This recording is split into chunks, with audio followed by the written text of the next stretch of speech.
Video MBBS lectures. ठीक है, सो अभी हम ब्लड फिजियोलॉजी को पढ़ रहे हैं। ठीक है, so this is the second lecture of blood physiology. ठीक है, 4 टॉपिक्स को हम कवर कर चुके हैं इन अ फर्स्ट लेक्चर। ठीक है, in the second lecture now we are going to starting from topic number 5। ठीक है, that is iron deficiency anaemia. ठीक है, इस टॉपिक को पढ़ने से पहले I would tell you something कि भाई वीडियो को लाजमी लाइक करें। ठीक है, चैनल को लाजमी सब्सक्राइब करें। ठीक है, क्योंकि because most of the viewers ये नहीं करते, वीडियो को लाइक भी नहीं करते हैं, चैनल को सब्सक्राइब भी नहीं करते। भाई this is not a paid process. ठीक है, तो अगर आप सब्सक्राइब कर भी दोगे तो आपका क्या जाएगा। ठीक है, तो make me energetic this process you should do must. ठीक है, उसके बाद वीडियो अच्छी लगे तो कमेंट बॉक्स में अपना फीडबैक लाजमी बताएं। ठीक है, ताकि हम अपने लेक्चर्स को, अपने वीडियोस को और ज़्यादा बेटर कर सकें। ठीक हो गया। अच्छा, तो देखें अभी there is iron deficiency anaemia. ठीक है, आयरन की डेफिशिएंसी की वजह से भी एनीमिया हो सकती है। ठीक है, बिकॉज यू नो कि भाई iron is very very important for synthesis of haemoglobin. ठीक है, हीमोग्लोबिन को बनाने के लिए आयरन बहुत ज़रूरी है। ठीक है, अगर आयरन की कमी होगी, ठीक है, तो हीमोग्लोबिन नहीं बनेगी, so there would be the condition of basically anaemia. ठीक है, अच्छा देखें, जब आयरन कम होगा ना तो हीमोग्लोबिन जो है वो कम बनेगी। जब हीमोग्लोबिन कम बनेगी तो रिजल्ट ये होगा कि जो हमारा आरबीसी होगा ना, इसकी साइज कम हो जाएगी एंड आरबीसी बेसिकली हो जाएगा माइक्रोसाइटिक। क्या हो जाएगा? माइक्रोसाइटिक। एंड उसके अलावा जब हीमोग्लोबिन का कंटेंट कम हो जाएगा, ठीक है, जो आरबीसी का कलर है वो भी रेड नहीं रहेगा एंड वो जो कलर है आरबीसी का वो बेसिकली हो जाएगा हाइपोक्रोमिक। क्या हो जाएगा? हाइपोक्रोमिक। ठीक है, हाइपोक्रोमिक में क्या होगा कि आरबीसी का जो कलर है वो इतना रेड नहीं होगा जितना होना चाहिए, बिकॉज हीमोग्लोबिन का कंटेंट कम है इसलिए। ठीक है, सो अगर हम काज की बात करते हैं कि भाई आयरन डेफिशिएंसी एनीमिया क्यों होती है, तो इसका रीज़न हो सकता है क्रोनिक ब्लड लॉस, कि भाई बहुत अरसे से बॉडी से ब्लड लॉस हो रहा है। ठीक है, so it can generate the condition of iron deficiency anaemia. अब देखें कौन सा एग्जांपल है जिसमें क्रोनिक ब्लड लॉस होता है, तो मोस्ट कॉमन कि भाई जो फीमेल्स में मेंस्ट्रुएशन होती है, ठीक है, हर मंथ में जो मेंस्ट्रुअल ब्लड निकलता है, ठीक है, this is a chronic blood loss.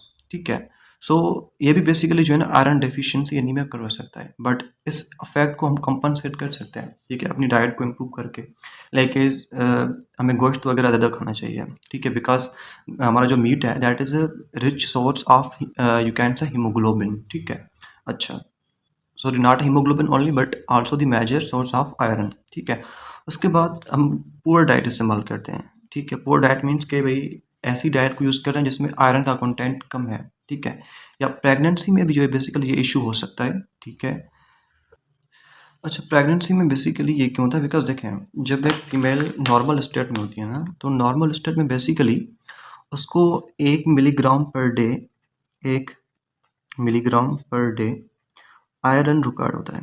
ठीक है, 1 milligram per day iron required होता है। बट जब वो फीमेल प्रेग्नेंट हो जाती है ना, तो at the stage of pregnancy उसका बेसिकली 1 मिलीग्राम से काम नहीं चलता। She requires about 3 to 4 milligram. She requires about 3 to 4 milligram per day. ठीक है, तो बेसिकली जब इतनी रिक्वायरमेंट पूरी नहीं होती तो it can leads to the iron deficiency and साथ में malabsorption would also leads. ठीक है, अच्छा, आप देखें इसका मैकेनिज्म क्या है कि भाई iron is essential for haemoglobin synthesis. अगर उसकी डेफिशिएंसी होगी तो it leads to the reduced haemoglobin content. ठीक है, अच्छा, जब आयरन डेफिशिएंसी एनीमिया होगी तो आरबीसी की मॉर्फोलॉजी कैसे होगी, ये चीज़ आपने लाजमी याद रखनी है। ठीक है, it can be asked in you can से हॉस्पिस। ठीक है, कि जब बेसिकली आयरन की कमी होगी ना, तो जो हमारा आरबीसी होगा that would B microcytic. Microcytic means उसकी साइज कम होगी। साइज क्यों कम होगी? उसके अंदर बेसिकली हीमोग्लोबिन का कंटेंट कम होगा एंड हमारा जो आरबीसी होगा दैट वुड बी हाइपोक्रोमिक। उसका जो कलर होगा वो ज़्यादा रेड नहीं होगा जितना होना चाहिए। ठीक है, अच्छा, क्लिनिकल फीचर्स क्या हो सकते हैं कि भाई बेसिकली फटीग वाली थकावट वाली कंडीशन जनरेट हो सकती है। अच्छा, थकावट बेसिकली इसलिए होगी बिकॉज जब देखें हीमोग्लोबिन का लेवल कम हो गया ना तो टिश्यूज़ को बेसिकली जो ऑक्सीजन मिलनी चाहिए थी वो कम मिलेगी, ठीक है। जब टिश्यूज़ को ऑक्सीजन कम मिलेगी so it would also leads to the fatigue condition, ठीक है। उसके बाद पैलोर वाली कंडीशन जनरेट हो जाती है। पैलोर में क्या होता है कि देखें जब हीमोग्लोबिन का कंटेंट कम हो जाएगा ना, जब हीमोग्लोबिन का कंटेंट कम हो जाएगा तो बेसिकली जो हमारा स्किन और म्यूकस मेम्ब्रेन्स होंगे, स्किन एंड साथ में म्यूकस मेम्ब्रेन, वो बेसिकली हमको पेल कलर में नज़र आएगी, ठीक है, येलोइश कलर में नज़र आएगी। वो इतना रेड नज़र नहीं आएगी क्योंकि बिकॉज देखें हमारी बॉडी को रेड कलर कौन देता है? हीमोग्लोबिन देती है। जब हीमोग्लोबिन कम हो जाएगी तो हमारी जो स्किन होगी, हमारी जो म्यूकस मेम्ब्रेन्स होंगी वो बेसिकली पेल कलर में नज़र आएंगी आपको। ब्रिटल नेल्स आपको नज़र आएंगे, ठीक है, साथ में ब्रिटल नेल्स एंड फिका वाली कंडीशन आपको नज़र आएगी, ठीक है। अच्छा, अब हम बात करते हैं अबाउट की लेबॉर्टिकल फीचर्स, ठीक है। ये सबसे पहले जो सीरम फेरेटिन है ना वो कम हो जाएगा। इसमें क्या होगा कि बेसिकली देखें जो हमारी फेरेटिन है ना, फेरेटिन बेसिकली वो प्रोटीन है जो बॉडी के अंदर आयरन को स्टोर करती है। ये वो प्रोटीन है जो बेसिकली आयरन को स्टोर करती है। एंड कहाँ पे स्टोर करती है? ये बेसिकली लिवर के अंदर, स्प्लीन के अंदर एंड बोन मेरो के अंदर।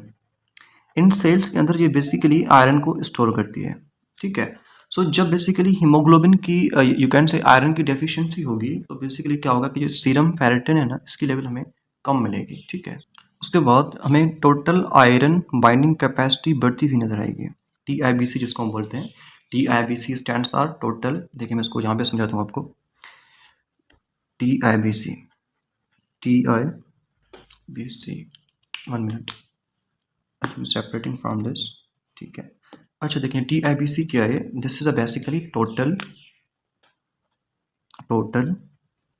Iron binding capacity, total iron binding capacity. अच्छा, बेसिकली आयरन किसके साथ बाइंड करता है? जब देखें आयरन बॉडी के अंदर किसके साथ बाइंड करता है तो बेसिकली इसके लिए एक प्रोटीन होती है जिसको हम बोलते हैं ट्रांसफेरेंट प्रोटीन। क्या बोलते हैं उसको हम बोलते हैं ट्रांसफेरेंट प्रोटीन, ठीक है। ये ट्रांसफेरेंट प्रोटीन है ना, ये कौन बनाता है? याद रखना ये ट्रांसफेरेंट प्रोटीन बेसिकली लिवर बनाता है। इसका काम क्या होता है? इसका काम ये होता है कि ये बेसिकली ब्लड के अंदर आयरन को ट्रांसपोर्ट करती है। ये ब्लड के अंदर आयरन को ट्रांसपोर्ट करती है। अच्छा देखें समटाइम क्या होता है कि जब बॉडी के अंदर आयरन की लेवल कम हो जाती है ना, ठीक है, आयरन की कंसंट्रेशन कम हो जाती है तो बेसिकली क्या होता है कि लिवर जो है ना ट्रांसफरेंट प्रोटीन को ज़्यादा से ज़्यादा बनाता है ताकि अगर थोड़ा सा भी बॉडी के अंदर आयरन आ जाए ना तो उसको पकड़ के बॉडी में ट्रांसफ़र किया जाए, ठीक है। सो इट मीन्स दैट कि जब आयरन कम हो जाएगा सो क्या होगा कि जो ट्रांसफरेंट प्रोटीन है ना इनकी कंसंट्रेशन बढ़ जाएगी। जब ट्रांसफरेंट प्रोटीन की कंसंट्रेशन बढ़ जाएगी सो क्या होगा कि टोटल आयरन बाइंडिंग कैपेसिटी भी बढ़ जाएगी, ठीक है। So in a case of deficiency of iron, जब आयरन की डेफिशिएंसी होती है तो basically total iron binding capacity increase हो जाएगी, ठीक है। So that was all about basically iron deficiency anaemia, जिसमें क्या होता है कि आयरन की डेफिशिएंसी की वजह से बॉडी में एनीमिया होती है। इसका काज क्या होता है? मैंने आपको बताया क्रोनिक ब्लड लॉस जैसे मेंस्ट्रुएशन में होता है। पुअर डाइट मीन्स एक ऐसी डाइट इस्तेमाल करना जिसमें आयरन ना हो, लाइक जैसे कुछ लोग बेसिकली गोश्त वगैरह बहुत कम खाते हैं, ठीक है। गोश्त जो है basically it is a major source of iron, ठीक है। समटाइम प्रेगनेंसी में ये इशू होता है। प्रेगनेंसी में देखें मैंने आपको क्या बताया कि एक नॉर्मल फीमेल को नॉर्मल डेज में 1 मिलीग्राम ऑफ आयरन रिक्वायर होता है पर डे, ठीक है। जब वही वुमेन बेसिकली प्रेग्नेंट हो जाती है तो उसकी रिक्वायरमेंट बढ़ जाती है। अब इसका काम 1 मिलीग्राम आयरन से नहीं चलता, ठीक है। अब उसको डेली 3 to 4 मिलीग्राम आयरन चाहिए होता है, ठीक है। उसके साथ मेल एब्जॉर्प्शन, अगर बेसिकली बॉडी के अंदर आयरन एब्जॉर्ब ही नहीं हो रही, ठीक है, लाइक ट्रांसफरेंट प्रोटीन की कंसंट्रेशन कम हो जाए, ठीक है, तो इससे भी आयरन डेफिशिएंसी एनीमिया हो सकता है। होता क्या है कि iron is essential for haemoglobin synthesis. जब आयरन की कमी हो जाएगी तो ऑफ कोर्स हीमोग्लोबिन का कंटेंट भी कम हो जाएगा, ठीक है। आरबीसी की मॉर्फोलॉजी कैसी होगी कि आरबीसी माइक्रोसाइटिक में नजर आएंगे, ठीक है। उनकी साइज कम हो जाएगी। साइज क्यों कम हो जाएगी? जब हीमोग्लोबिन ही कम हो गई तो ऑब्वियसली जो आरबीसीज होंगे उनकी साइज भी कम होगी। आरबीसी हमें हाइपोक्रोमिक नजर आएंगे। क्लिनिकल फीचर्स क्या हो सकते हैं कि बेसिकली फटीग वाली कंडीशन जनरेट होगी, थकावट महसूस होगी, क्योंकि बॉडी के अंदर ऑक्सीजन ट्रांसपोर्ट कम होगी। पेलर वाली कंडीशन जनरेट होती है, इसमें क्या होता है कि बेसिकली बॉडी हमें पेल येलो कलर में नजर आएगी, बिकॉज जो बॉडी के अंदर रेड कलर है वो थोड़ा सा कम हो जाएगा। ब्रिटल नेल्स हमें नजर आएंगे एंड पिका वाली कंडीशन जनरेट होगी। साथ में सीरम फेरेटिन वाली जो लेवल है ना बॉडी के अंदर, सीरम फेरेटिन वो हमें कम मिलेगी। ठीक है, फेरेटिन क्या है मैंने आपको बताया, this is a protein which is used to store iron, जो बॉडी के अंदर आयरन को स्टोर करती है। एंड फेरेटिन बॉडी में आयरन को कहाँ पे स्टोर करती है, बेसिकली लिवर में, स्प्लीन में एंड बोन मेरो में। ठीक हो गया। सो जब बेसिकली आयरन कम होगा तो ऑब्वियसली जो फेरेटिन की लेवल है ना बॉडी के अंदर वो भी कम हो जाएगी। ठीक है, बट ये टोटल आयरन बाइंडिंग कैपेसिटी है ये बढ़ जाएगी। किस तरह से बढ़ती है मैंने आपको ये चीज़ बता दी। उसके बाद हम बात करते हैं about vitamin B12 deficiency anaemia. ठीक है, विटामिन B12 डेफिशिएंसी एनीमिया के बारे में बात करते हैं। अच्छा अच्छा देखें, जो हमारी विटामिन B12 है ना, विटामिन विटामिन B12, देखें ये जो बेसिकली विटामिन है, this is a water soluble vitamin, this is a water soluble vitamin. ठीक हो गया। अच्छा, ये जो विटामिन है ना ये हमें कहाँ से मिलती है, ये बेसिकली मिलती है एनिमल फूड से। एनिमल फूड लाइक अगर हम बात करते हैं कि मीट हो गया, जैसे मीट से हमें मिलती है। ठीक है, हमें ये एग से मिलती है। ठीक है, एग से मिलती है, साथ में मिल्क में मिलती है। ठीक है। अच्छा, 1 minute, I am concentrated this, okay now is clear. अच्छा, ये बेसिकली इन सोर्सेज से हमें मिलती है। अच्छा, इसका क्या फंक्शन है, विटामिन B12 क्यों ज़रूरी है, इसका क्या फंक्शन है। देखें, जो विटामिन B12 है ना, this is essential for DNA synthesis. ये बेसिकली डीएनए सिंथेसिस करवाती है, किसके लिए, किसके लिए, ये डीएनए सिंथेसिस करवाती है आरबीसीज के लिए। किसके लिए, आरबीसीज के लिए। मीन्स के आरबीसीज को जो डीएनए की ज़रूरत होती है उसकी सिंथेसिस में विटामिन B12 का एक बहुत इंपॉर्टेंट रोल होता है। एंड साथ में ये जो डीएनए सिंथेसिस करता है एक और चीज़ के लिए करता है, किसके लिए, ये बेसिकली डीएनए को सिंथेसाइज करता है फॉर द नर्वस सिस्टम। याद रखना कि ये नर्वस सिस्टम के लिए भी, नर्वस सिस्टम के लिए भी डीएनए की सिंथेसिस करता है, नर्वस सिस्टम के लिए डीएनए की सिंथेसिस करता है। एंड एज अ रिजल्ट ये न्यूरॉन की जो माइलिन शीथ है ना उसको मेंटेन करता है। जो न्यूरॉन की माइलिन शीथ है उसको बेसिकली ये मेंटेन करता है, माइलिन शीथ को ये मेंटेन करता है। ठीक हो गया। अच्छा, इसकी डेफिशिएंसी किन लोगों में होती है, जो वेजिटेरियंस होते हैं, जो बेसिकली एनिमल सोर्सेज को इस्तेमाल नहीं करते। ठीक है, तो उनके अंदर बेसिकली विटामिन B12 की डेफिशिएंसी हो जाती है। ठीक है, and specially in case of pregnancy, pregnancy के टाइम पे भी विटामिन B12 की डेफिशिएंसी होती है। सो प्रेग्नेंट वुमेन को must use multi vitamin and iron supplements. ठीक है, ताकि ये एनीमिया वाली कंडीशन से बच सकें। ठीक है। अच्छा, तो देखें, अब जब बेसिकली डीएनए की सिंथेसिस नहीं होगी in case of vitamin B12 deficiency, जब डीएनए की सिंथेसिस नहीं होगी ना तो जो आरबीसी की जो डिवीजन है, आरबीसी की जो डिवीजन है वो डिवीजन स्टॉप हो जाएगी। मींस आरबीसी डिवाइड नहीं करेगा, इसकी डिवीजन स्टॉप हो जाएगी। ठीक हो गया, आरबीसी की डिवीजन स्टॉप हो जाएगी। जब आरबीसी की डिवीजन, देखें क्यों स्टॉप हो गई, बिकॉज डिवीजन के लिए हमें डीएनए की ज़रूरत पड़ती है। जब डीएनए नहीं है तो डिवीजन नहीं होगी ना। जब डिवीजन नहीं होगी एक सेल की तो वो सेल बढ़ता जाएगा, बढ़ता जाएगा, बढ़ता जाएगा, तो वो सेल बेसिकली बन जाएगा मैक्रोसाइटिक, मैक्रोसाइटिक, मैक्रोसाइटिक सेल बन जाएगा। Means a cell with larger size, a cell with larger size means एक बड़ा सा सेल बन जाएगा। ठीक हो गया। एंड साथ में वो जो सेल होगा ना उसको हम नाम देते हैं, दैट्स बेसिकली मेगेलोब्लास्टिक। ठीक है, मेगेलोब्लास्टिक में क्या होता है कि जो आरबीसीज होते हैं बड़े तो होते हैं लेकिन टूटे फूटे होते हैं वो। ठीक है, सो जो आरबीसीज होंगे वो अल्टीमेटली मेगेलोब्लास्टिक आपको नजर आएंगे। ठीक हो गया। मेगलोब्लास्टिक में क्या होते हैं, मैंने आपको बताया कि आरबीसीज बड़े होते हैं लेकिन टूटे फूटे होते हैं। ठीक है, क्योंकि वो अपनी साइज को प्रॉपर मेंटेन नहीं कर रहे होते हैं। ठीक है, साइज को मेंटेन कौन करता है, डिवीजन करती है। ठीक है, इस इससे बेसिकली जो है ना एनीमिया वाली कंडीशन जनरेट हो जाएगी, बिकॉज आरबीसीज बहुत कम बन रहे हैं। ठीक है, तो अल्टीमेटली हीमोग्लोबिन की लेवल कम हो जाएगी। देखें बेसिकली विटामिन B12 की डेफिशिएंसी की वजह से जो एनीमिया होगी इसका काज क्या हो सकता है, पुअर डाइट। ठीक है, मीन्स कि एक ऐसी डाइट इस्तेमाल करना जिसके अंदर विटामिन B12 की कमी हो। ठीक है, साथ में पर्नीशियस एनीमिया मीन्स के lack of intrinsic factor, because जो विटामिन होते हैं they act as intrinsic factor. जब विटामिन B12 नहीं है तो it means that is basically pernicious anaemia. Pernicious anaemia basically किसकी वजह से होती है, लेक ऑफ इंट्रिंसिक फैक्टर और लेक ऑफ वाइटामिन। ठीक है, क्या बोला मैंने, पर्नीशियस एनीमिया क्यों होती है, because of lake of intrinsic factor और वाइटामिन। ठीक है, अच्छा इसका दूसरा काज हो सकता है गैस्ट्रेक्टोमी। ठीक है, गैस्ट्रेक्टोमी में इसका काज क्या हो सकता है, भी हो सकता है। अच्छा देखें गैस्ट्रेक्टोमी में क्या होता है, मैं आपको समझाता हूँ।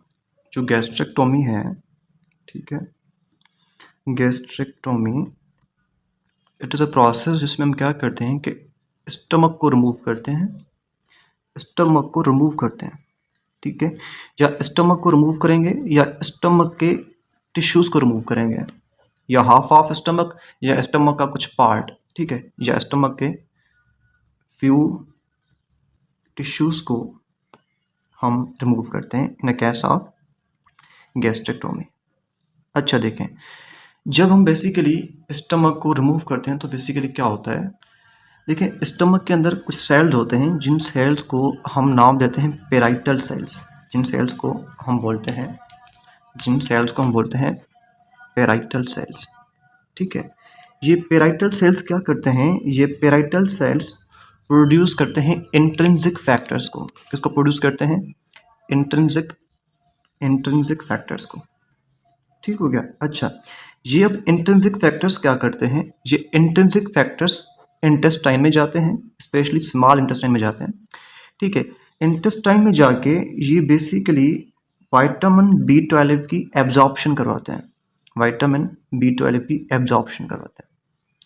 अच्छा, जब एब्जॉर्प्शन करवाते हैं तो बॉडी के अंदर विटामिन B12 मेंटेन रहती है एंड हमारे पास कोई एनीमिया वाली कंडीशन जनरेट नहीं होती। ठीक हो गया। अच्छा, बट अगर हम गैस्ट्रेक्टोमी करेंगे ना तो स्टमक का टिश्यू रिमूव हो जाएगा।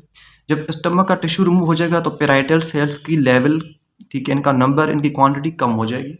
जब इनकी लेवल कम हो जाएगी, इनकी क्वांटिटी कम हो जाएगी तो ऑफ कोर्स क्या होगा कि जो इंट्रिंसिक फैक्टर्स है ना, इनकी क्वांटिटी भी कम हो जाएगी। जब ये कम हो जाएगी तो ऑफ कोर्स विटामिन B12 की एब्जॉर्प्शन बहुत कम होगी। ठीक है, सो दिस इज वाई कि भाई जो हमारी गैस्ट्रेक्टोमी है this is related to the vitamin B12 deficiency anaemia. ठीक है, so that is basically gastrectomy. उसके बाद इसका काज बेसिकली इलियल डिजीज भी हो सकती है। इलियल डिजीज बेसिकली क्या है, this is the disease of ileum. ठीक है, this is the disease of ileum, ileum की डिजीज है। देखें इलियम बेसिकली क्या है, that is a part of small intestine. इसका क्या काम है, इसका काम ये है कि बेसिकली बॉडी के अंदर बेसिकली विटामिन B12 की एब्जॉर्प्शन करवाना bye the help of intrinsic factors and साथ में कुछ और बहुत सारी चीज़ों की एब्जॉर्प्शन करवाता है। ठीक है, बट जब इलियम के अंदर कोई डिजीज जनरेट हो जाएगी ना तो विटामिन B12 की एब्जॉर्प्शन नहीं होगी। जब एब्जॉर्प्शन नहीं होगी so it would leads to the vitamin B12 deficiency anaemia. So these were the causes of vitamin B12 deficiency anaemia. अगर आपसे कोई पूछे कि भाई विटामिन B12 डेफिशिएंसी एनीमिया के कौन कौन से काजेज हो सकते हैं तो आप बोलेंगे कि sir vitamin B12 deficiency anaemia के जो काजेज हैं these are poor diet, pernicious anaemia जिसमें जो इंट्रिंसिक फैक्टर है वो कम हो जाएगा, गैस्ट्रेक्टोमी एंड साथ में इलियल डिजीज। अच्छा, इसका मैकेनिज्म क्या है कि vitamin B12 is needed for DNA synthesis. जब इसकी डेफिशिएंसी हो जाएगी तो क्या होगा, बेसिकली डिलेड न्यूक्लियर मैचुरेशन। ठीक है, जो न्यूक्लियस की मैचुरेशन है वो डिले हो जाएगी। साथ में जो साइटोप्लाज्म होगा ना वो नॉर्मली मैच्योर होगा। साइटोप्लाज्म सही से मैच्योर होगा बट जो न्यूक्लियस है उसकी मैचुरेशन सही से नहीं होगी। ठीक है, अब बात करते हैं RBCs की मॉर्फोलॉजी कैसे होगी। जो RBCs होंगे ना दे वुड बी मैक्रोसाइटिक। ठीक है, हमें लार्ज बड़े से RBCs नजर आएंगे बिकॉज क्योंकि उनकी ग्रोथ तो हो रही है बट इनकी डिवीजन नहीं हो रही। जब इनकी डिवीजन नहीं होगी तो इनकी साइज मेंटेन नहीं होगी। जब इनकी साइज मेंटेन नहीं होगी so they would be macrocytic and साथ में कंडीशन जनरेट हो जाएगी मेगेलोब्लास्टिक। मेगेलोब्लास्टिक में क्या होगा, RBC बड़े बड़े से होंगे, टूटे फूटे होंगे। ठीक है, अच्छा उसके बाद हम बात करते हैं इसके क्लिनिकल फीचर्स के भाई एनीमिया होगी साथ में। ठीक है, एनीमिया होगी, this is the prime condition for vitamin B12 deficiency and साथ में हमको ग्लोसाइटिस वाली कंडीशन देखने को मिलेगी। ग्लोसाइटिस में क्या होता है कि जो टंग है, टंग की इन्फ्लेमेशन हो जाएगी। जो हमारी टंग है, ज़बान है, वो बेसिकली रेड रेड सी आपको नजर आएगी, उसमें इन्फ्लेमेशन होगी। ठीक है, अच्छा, उसके बाद न्यूरोलॉजिकल सिम्पटम्स हमें अपीयर नज़र आएँगे, बिकॉज़ कि देखिए मैंने आपको बताया कि vitamin B12 is not only responsible for the DNA synthesis of RBC, but it is also responsible for the DNA synthesis of neurons, जिसकी वजह से वो बेसिकली मेंटेन करता है किसको? माइलिन शीथ को, ठीक है। सो अगर विटामिन B12 की डेफिशिएंसी हो जाएगी ना, सो डीमाइलिनेशन हो जाएगी। क्या हो जाएगी? डीमाइलिनेशन हो जाएगी। अच्छा, डीमाइलिनेशन से क्या-क्या हो सकता है? देखें, डीमाइलिनेशन की वजह से पैरेस्थेसिस वाली कंडीशन जनरेट हो सकती है, ठीक है। पैरेस्थेसिस क्या है? ये वो कंडीशन है जिसमें बेसिकली किसी पेशेंट को एबनॉर्मल सेंसेशन फील होती है। किसी भी पेशेंट को बेसिकली एबनॉर्मल सेंसेशन फील होती है। एबनॉर्मल सेंसेशन उसको फील होती है, मीन्स बिना किसी एक्सटर्नल स्टिमुलस के उसको एबनॉर्मल सेंसेशन फील हो रही है। दिस इज नॉन एज पैरास्थेसिस, ठीक है। अच्छा देखें, ये कंडीशन, इसमें क्या होगा कि जो पेशेंट्स होंगे ना, उसके हाथ पाँव में, जैसे वो बोला होगा मुझे बेसिकली सुइयाँ चुभने लगी हैं, ठीक है। एंड साथ में उसके जो हाथ पाँव होंगे ना, उसमें नंबनेस आ जाएगी। नंबनेस मीन्स वो सुन्न हो जाएंगे, ठीक है। बर्निंग सेंसेशन उसको फील होगी इन पैरास्थेसिस, ठीक है। सो इट इज़, ये जो पैरास्थेसिस है इसका मेन कॉज विटामिन B12 की डेफिशिएंसी भी है। एंड साथ में जो डायबिटीज़ के पेशेंट्स होते हैं ना, तो उनको भी ये बेसिकली पैरास्थेसिस वाली कंडीशन फील होती है। उसके बाद एटॉक्सिया। एटॉक्सिया में क्या होता है कि बॉडी की जो कंट्रोल एंड बेसिकली मैं बोल रहा हूँ कि बॉडी की ना जो बेसिकली मस्कुलर कोऑर्डिनेशन है ना, वीक हो जाएगा। मीन्स वो जो बंदा होगा वो प्रॉपर से चल नहीं पाएगा in the case of ataxia, ठीक है। So these are the clinical features which are related to the vitamin B12 deficiency, ठीक है। मैंने क्या बताया कि विटामिन B12 डेफिशिएंसी में क्या होता है कि इसका मेजर कॉज पुअर डाइट, ठीक है। पर्निशियस एनीमिया, इसमें लैक ऑफ इंट्रिंसिक फैक्टर होगा। जब इंट्रिंसिक फैक्टर नहीं होगा, so in the intestine vitamin B12 की एब्जॉर्प्शन नहीं होगी, ठीक है। इसका कॉज गैस्ट्रेक्टोमी हो सकता है या इलियल डिजीज हो सकती है, ठीक है। मैकेनिज्म क्या है कि भाई vitamin B12 is needed for DNA synthesis, ठीक है। जब इसकी डेफिशिएंसी हो जाएगी तो जो न्यूक्लियस है उसकी मैच्योरेशन डिले होगी, but cytoplasm normally basically you can से मैच्योर होगा, ठीक है। आरबीसी की मॉर्फोलॉजी आपको कैसे नजर आएगी? वो मैक्रोसाइटिक होंगे, लार्ज होंगे, मेगेलोब्लास्टिक होंगे, ठीक है। क्लिनिकल फीचर्स आपको क्या मिलेंगे? एनीमिया वाली कंडीशन जनरेट नजर आएगी, साथ में ग्लोसाइटिस, साथ में न्यूरोलॉजिकल सिम्टम्स लाइक डीमाइलिनेशन नजर आएगी हमें, ठीक है। पैरास्थीसिया एंड एटॉक्सिया। ग्लोसाइटिस में क्या होगा? मैंने आपको बताया कि बेसिकली जो हमारी टंग है इसकी इन्फ्लेमेशन हो जाएगी। पैरास्थेसिस वाली कंडीशन नजर आएगी हमें। इसमें क्या होगा कि बेसिकली हमें एबनॉर्मल सेंसेशन फील होगी, ठीक है। जिस तरह से मैंने आपको बताया कि वो पेशेंट वो रिपोर्ट करेगा कि भाई मुझे सुइयां चुभने लगी है हाथ पाँव में, ठीक है। साथ में एटॉक्सिया वाली कंडीशन जिसमें जो मस्कुलर कोऑर्डिनेशन है वो वीक हो जाएगा। उसके बाद हम बात करते हैं about third type of anaemia, that is a folic acid deficiency anaemia, ठीक है। फॉलिक एसिड डेफिशिएंसी एनीमिया क्या होती है? देखिए, सबसे पहले आपको पता होना चाहिए कि भाई what is a folic acid. Folic acid जो है, this is a basically vitamin B9। जो फॉलिक एसिड है, folic acid is basically folic acid is basically vitamin B9, that is a basically water soluble vitamin, ठीक है। अच्छा, ये कहाँ से मिलती है? ग्रीन वेजिटेबल से मिलती है, पालक वगैरह जैसे हो गई, सिट्रस फ्रूट्स होंगे, ठीक है, इससे मिलती है। इसका काम क्या है? ये फॉलिक एसिड जो है बेसिकली ये डीएनए सिंथेसिस करवाती है, डीएनए सिंथेसिस करवाती है फॉर द आरबीसी, ठीक है। ये आरबीसीज के लिए डीएनए की सिंथेसिस करवाएगी। अगर बेसिकली फॉलिक एसिड की डेफिशिएंसी हो जाएगी तो डीएनए की सिंथेसिस नहीं होगी। जब डीएनए की सिंथेसिस नहीं होगी तो ऑब्वियसली वो जो आरबीसीज होंगे, ठीक है, उनकी साइज मेंटेन नहीं होगी, ठीक है, वो मेगलोब्लास्टिक वाली कंडीशन में चले जाएंगे, ठीक है। एंड अल्टीमेटली जो है हमें बेसिकली एनीमिया वाली कंडीशन मिलेगी, ठीक है। इसका काज क्या हो सकता है? पुअर डाइट, ठीक है। मीन्स एक ऐसी डाइट यूज़ करना जिसमें फॉलिक एसिड का कंटेंट बहुत कम है, ठीक है। अब देखिए, अगर आप बेसिकली एक वो डाइट यूज़ नहीं कर रहे जिसमें फॉलिक एसिड नहीं है, फिर भी आप ऐसे सप्लीमेंट्स यूज़ करो, ऐसे सप्लीमेंट्स यूज़ करो जिसके लिए बेसिकली जिसके अंदर फॉलिक एसिड हो, ठीक है। जैसे फॉलिक एसिड का हमें सप्लीमेंट मिलता है which is very very cheaper in Pakistan now, ठीक है। आई थिंक 100 रुपीज़ के अंदर इसका बेसिकली टैबलेट्स मिलती हैं, ठीक है। इसके अंदर ऑलमोस्ट 50 टैबलेट्स होती हैं। This is very cheaper tablets, ठीक है। तो आप वो डायरेक्ट सप्लीमेंट भी ले सकते हो, ठीक है। साथ में अल्कोहलिज्म से भी ये हो सकता है, ठीक है।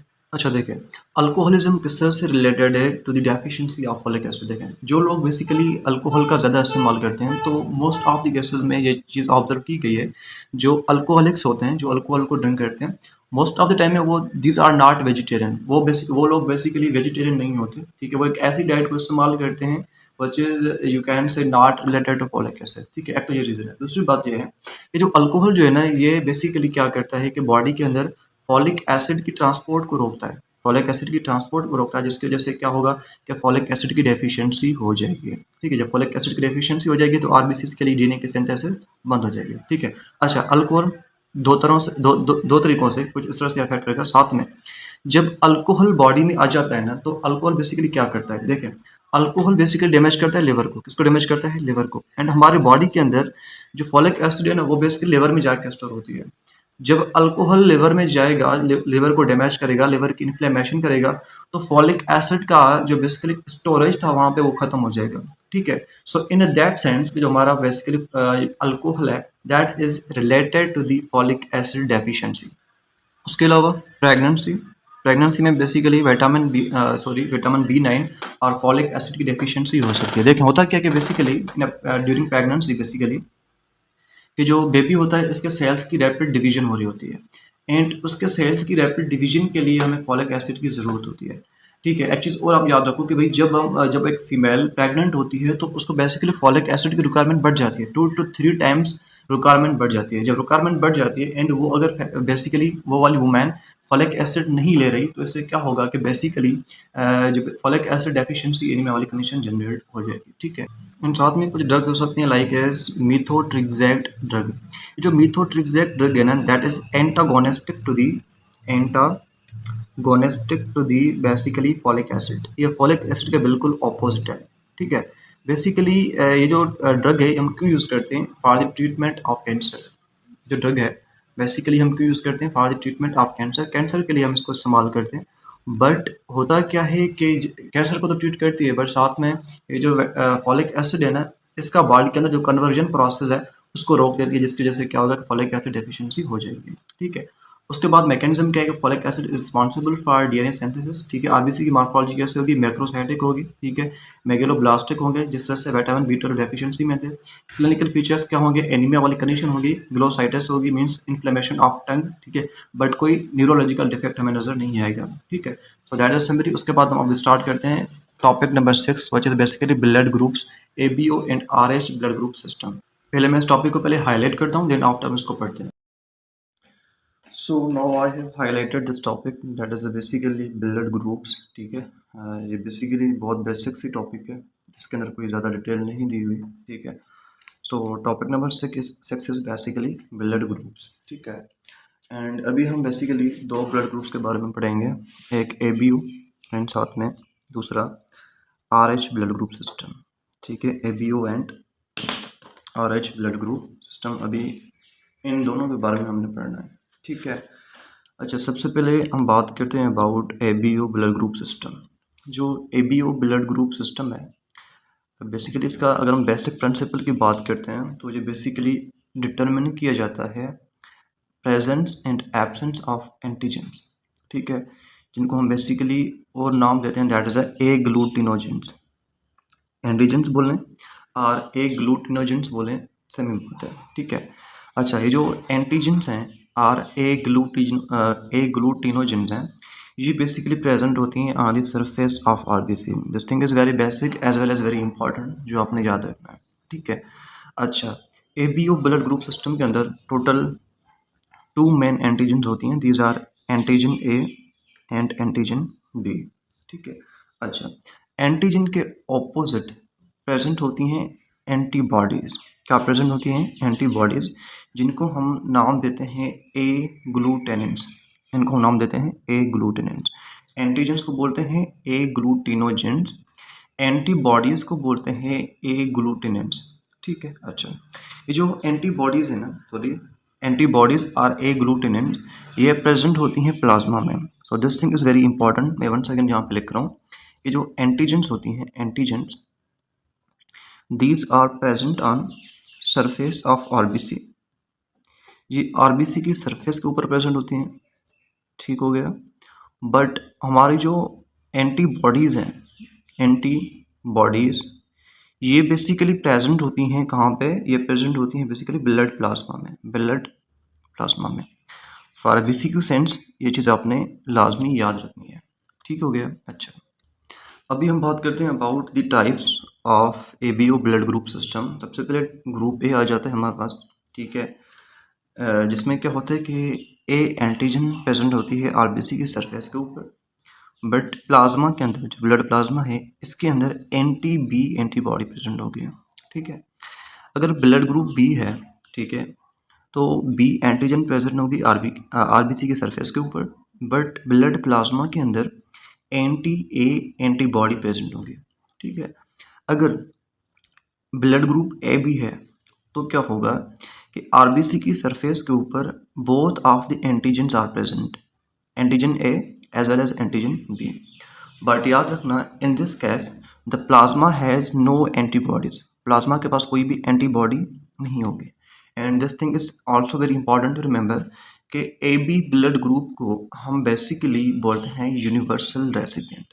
ए बी ब्लड ग्रुप को, this is very basic information, ठीक है, बट आपने याद रखना है कि ए बी ब्लड ग्रुप को, ठीक है, ए बी ब्लड ग्रुप को हम नाम देते हैं that is a basically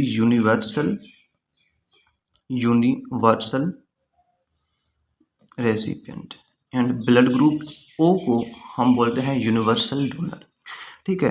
so अगर हम ग्रुप ओ की बात करते हैं तो आरबीसी के ऊपर कोई भी एंटीजन नहीं होगी, ना ए होगी ना बी होगी, एंड बट प्लाज्मा के पास both of the antigens are present, A as well as B, जिसकी वजह से ओ ब्लड ग्रुप को हम बोलते हैं यूनिवर्सल डोनर, ठीक हो गया। अच्छा, अगर हम इनकी इनहेरिटेंस की बात करते हैं, so they are controlled by 3 alleles which are A B and O, ठीक है। अच्छा, उसके बाद याद रखना कि जो ए एंड बी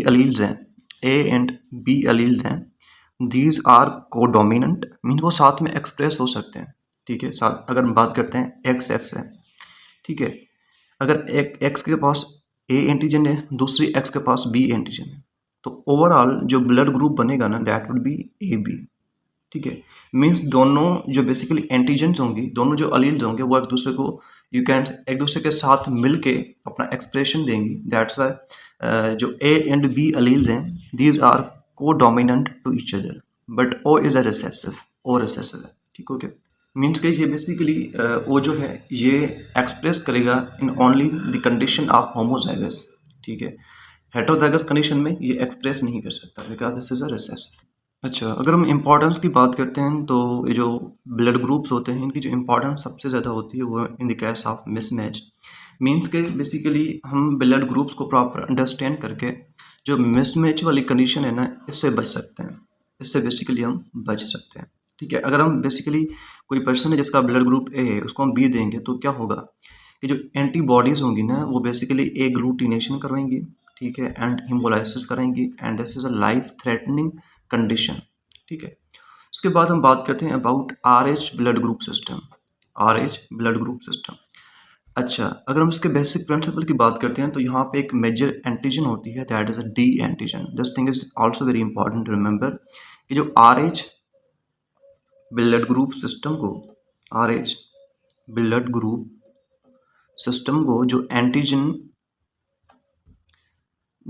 कंट्रोल करती है that is a D antigen, that is a D antigen. This is a basic as well as very important information जो आपने याद रखनी है कि भाई basically Rh blood group system को जो एंटीजन कंट्रोल करती है that is a D antigen. I hope कि आप ये चीज़ नहीं भूलोगे, आप ये चीज़ नहीं भूलोगे। अगर डी एंटीजन प्रेजेंट होगी, अगर डी एंटीजन प्रेजेंट होगी so that would be condition of RH positive, that would be condition of RH positive।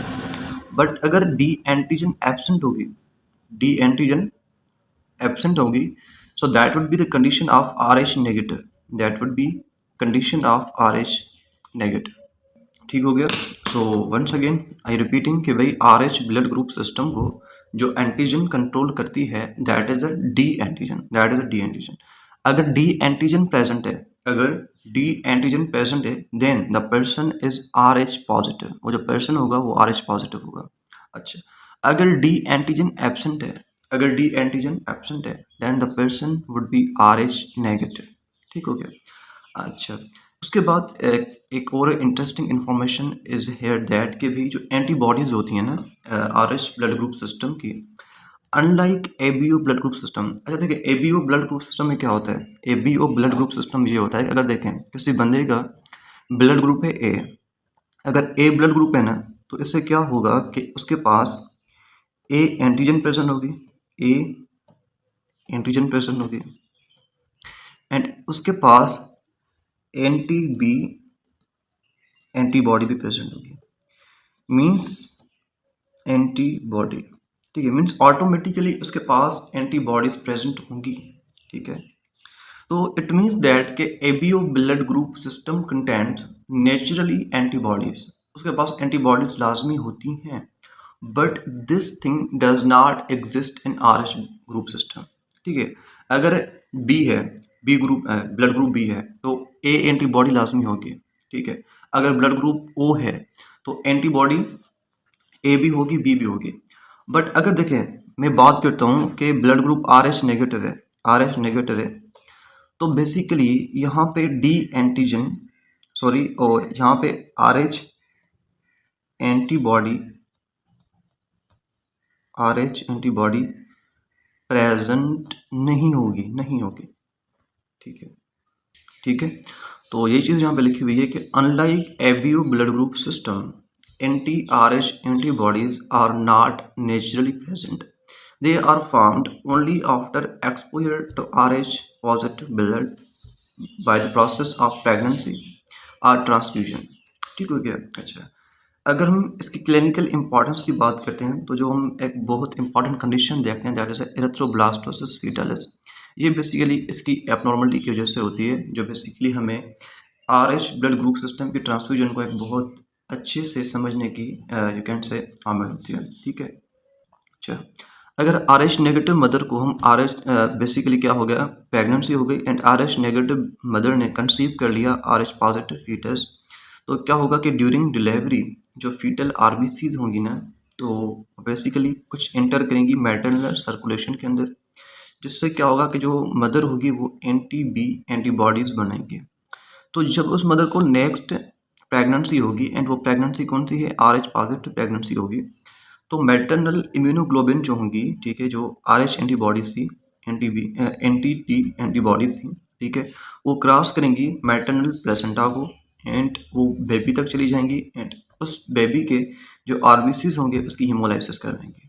This condition is known as erythroblastosis fetalis, ठीक है। अच्छा, अगर हमने इस कंडीशन से बचना है ना, तो हमें क्या करना होगा कि एंटी बी इम्यूनोग्लोबुलेंस देने होंगे इसको RH नेगेटिव मदर को after that delivery or miscarriage, ठीक है। अगर उसके पास एंटी बी एंटीबॉडीज आ गई है ना, ठीक है, तो हमने क्या करना है कि भाई उस मदर को बेसिकली एंटी बी इम्यूनोग्लोबुलेंस देनी है, ठीक है, जो उस एंटीबॉडीज को खत्म करेंगे, ठीक हो गया। उसके बाद हम बात करते हैं about the next topic, this is summary, ठीक है। उसके बाद हम बात करते हैं about 7th topic that is a polycythaemia, ठीक है, पॉलीसाइथीमिया। अच्छा, पॉलीसाइथीमिया बेसिकली क्या है, देखें, समटाइम हमारी बॉडी में कुछ ऐसी कंडीशंस जनरेट हो जाती हैं जिसमें क्या होता है कि हमारी बॉडी को प्रॉपर ऑक्सीजन डिलीवरी नहीं होती, ऑक्सीजन डिलीवरी नहीं होती। क्यों नहीं होती?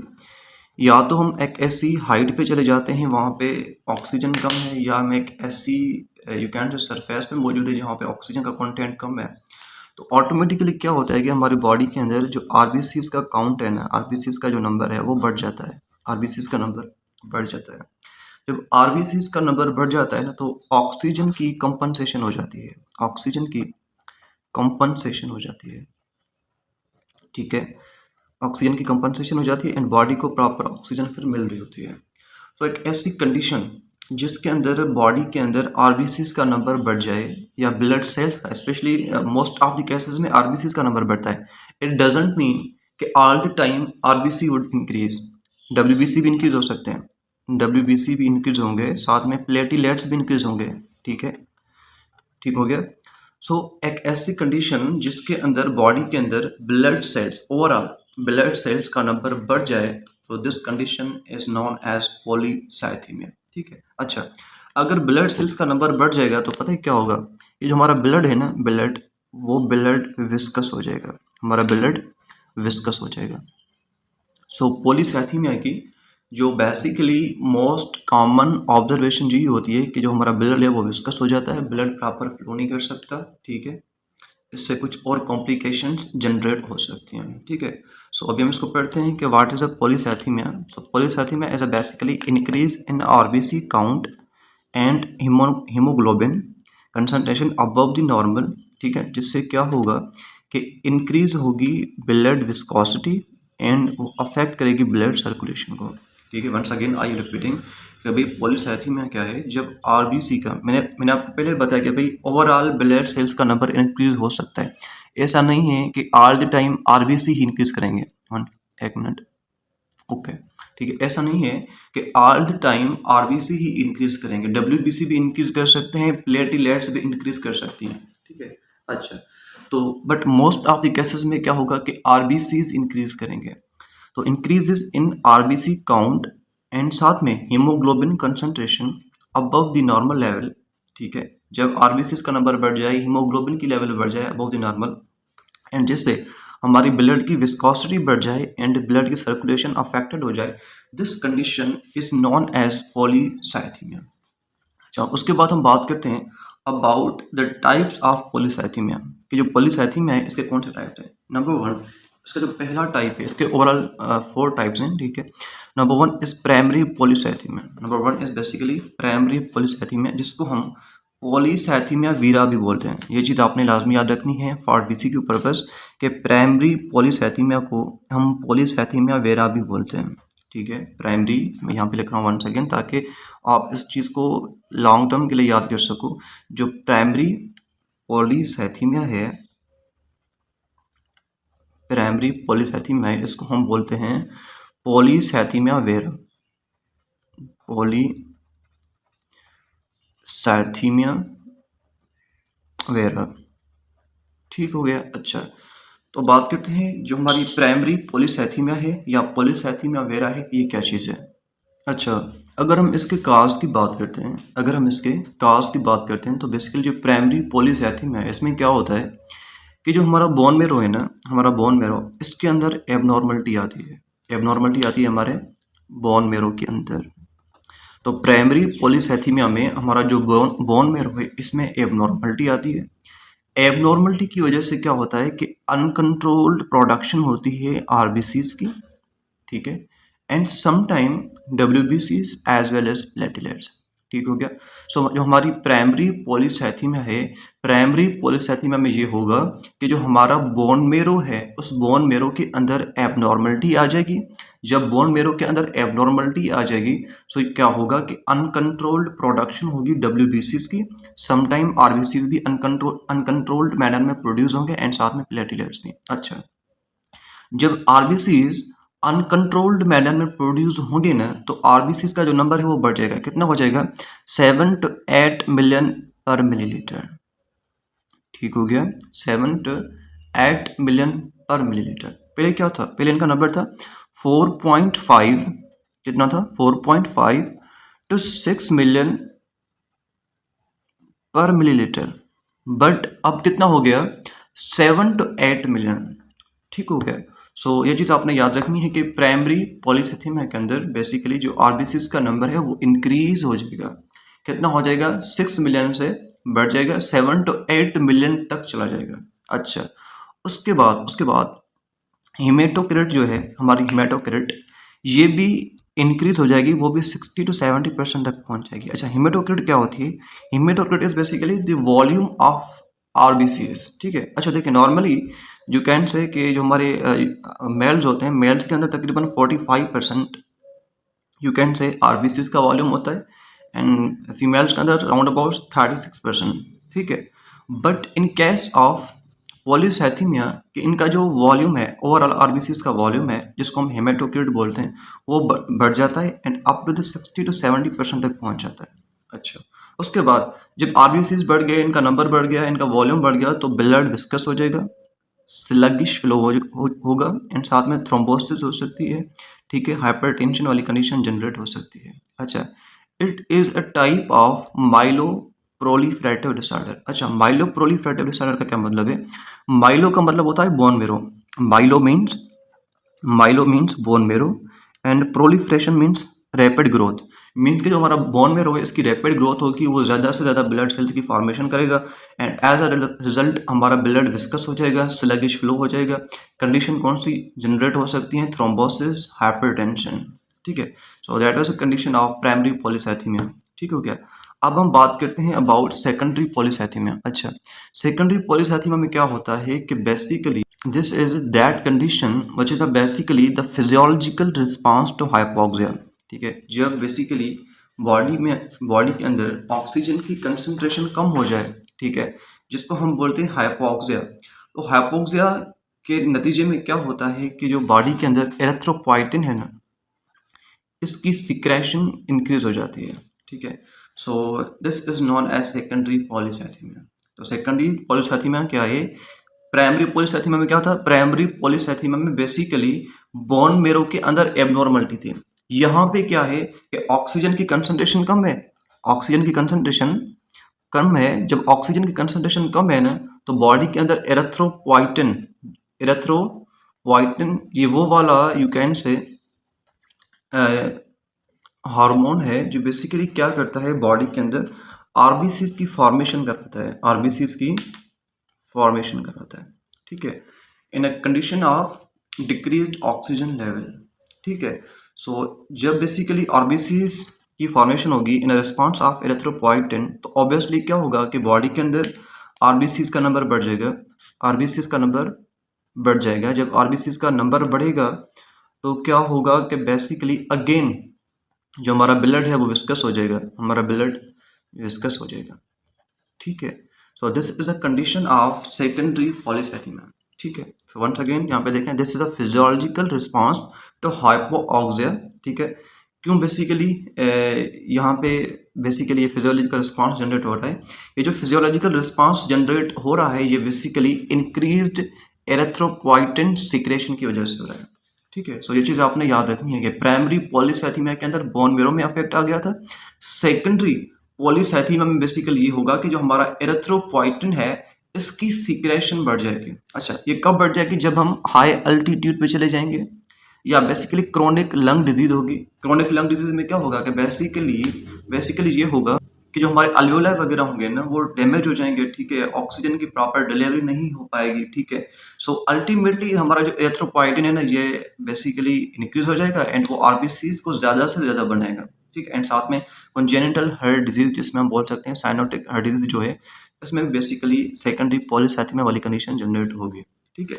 आरबीसीज का नंबर कितना बढ़ेगा? वहां पे बढ़ा था प्राइमरी पॉलीसाइथेमिया या पॉलीसाइथेमिया वेरा के अंदर बेसिकली जो नंबर बढ़ा था that was about 7 to 8 million. यहाँ पे जो नंबर है वो बेसिकली हो जाएगा अबाउट 6 to 7 मिलियन, ठीक है, इतना नंबर बढ़ जाएगा। And this is a basically compensatory mechanism to improve oxygen delivery, this is a compensatory factor, ठीक हो गया।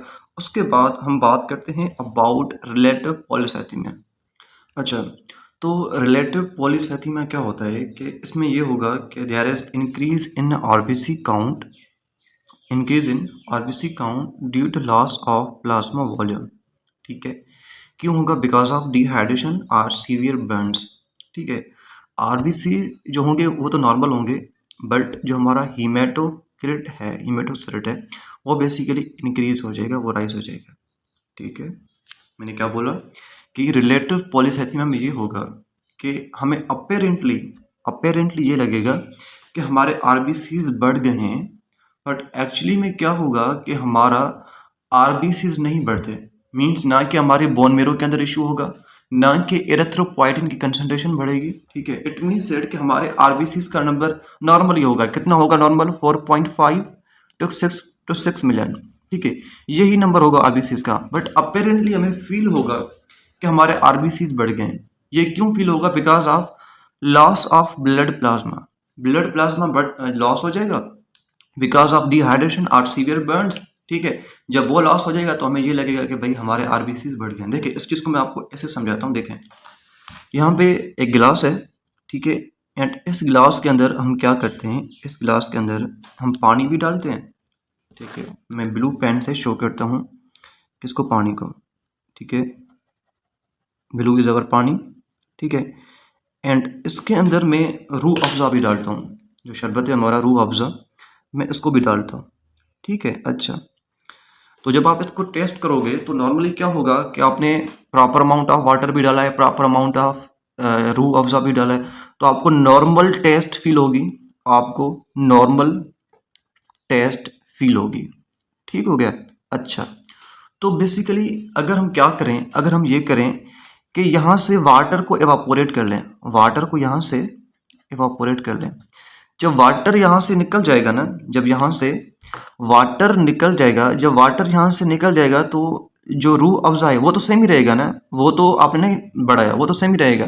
बट क्या हो रहा है कि बेसिकली हमारा जो वाटर है वो एवापोरेट हो रहा है, तो अल्टीमेटली ये होगा कि जो आपको टेस्ट अब फील होगी ना, वो ज़्यादा स्वीट टेस्ट फील होगी। अब जो आपको टेस्ट फील होगी वो मोर स्वीटर होगी, ठीक है। तो सेम थिंग हमारे ब्लड में होता है कि समटाइम वॉमिटिंग की वजह से, ठीक है, वॉमिटिंग की वजह से, ज़्यादा स्वेटिंग की वजह से क्या होता है कि हमारे ब्लड का जो प्लाज्मा है वो लॉस हो जाता है, ठीक है, लेकिन आरबीसीज इतने ही रहते हैं। तो अपेरेंटली हमें ये लगता है कि हमारे आरबीसीज बढ़ गए। So this is the condition of relative polycythaemia. जब हमें अपेरेंटली आरबीसीज बढ़े हुए लगे, this condition is known as relative polycythaemia, ठीक है। तो यहाँ पे क्या होगा कि आरबीसीज नॉर्मल होंगे, बट जो हिमेटोक्रिट है वो राइज हो जाएगा। हिमेटोक्रिट क्या है, देखिए मैं 1 सेकंड रिपीट कर रहा हूँ। जो हमारा टोटल ब्लड वॉल्यूम है, देखिए टोटल ब्लड वॉल्यूम में, टोटल ब्लड वॉल्यूम, उस टोटल ब्लड वॉल्यूम के अंदर आरबीसीज का कितना वॉल्यूम है, क्योंकि आपको पता है कि ब्लड के अंदर प्लाज्मा भी होती है, ब्लड के अंदर ब्लड सेल्स भी होती हैं, आरबीसीज, डब्ल्यूबीसीज, प्लेटलेट्स। उस टोटल ब्लड वॉल्यूम के अंदर आरबीसीज का वॉल्यूम कितना होता है, this is known as haematocrit, या इसको हिमेटोक्रिट भी बोलते हैं, ठीक है। सो देखें, जब बेसिकली टोटल ब्लड वॉल्यूम कम हो जाएगा, टोटल ब्लड वॉल्यूम कम हो जाएगा, क्यों कम हो जाएगा, बिकॉज जो हमारा प्लाज्मा वाला पोर्शन है वो लूज हो जाएगा, तो टोटल ब्लड वॉल्यूम कम हो गया। जब टोटल ब्लड वॉल्यूम कम होगा तो हमें ये लगेगा कि आरबीसी का वॉल्यूम बढ़ गया है, ठीक है।